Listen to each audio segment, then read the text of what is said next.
navientetu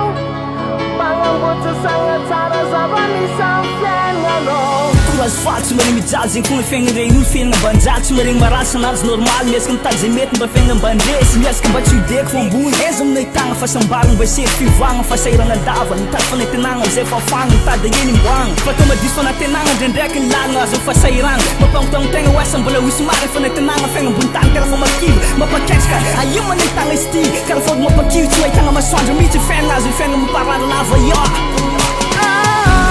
navientetu Pangambotra sangat tsara zava-misy fiainanao Disconazy eto Dinya tsara lalogna isafidy mba hitsindro Wavinao, wavinao, wavinao Wavinao, wavinao, wavinao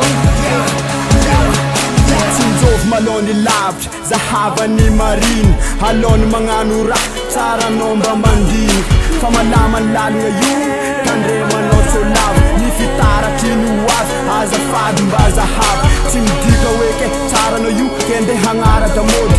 zaza tsy mahavita tegnanao tsy mahay lalagna mody tandremary zandry afara fa sepoana ane tsy misagny kofa tratrany anao desay veloma mampamangy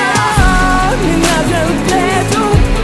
Pangambotra sangat tsara zava-misy fiainanao Disconazy eto Dinya tsara lalogna isafidy mba hitsindro Wavinao, wavinao, wavinao Wavinao, wavinao, wavinao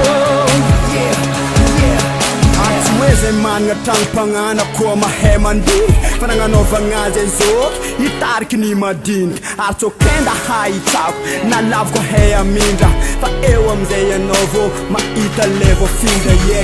atsipitsipiny teny ampony zay malala matady niesagna le atsipitsiky zay kô magnambara natao zay mivolagna ty kô mba fa misy zay fahita matandry gnesa zay ambaran'namanao zay fa nahita navientetu Pangambotra sangat tsara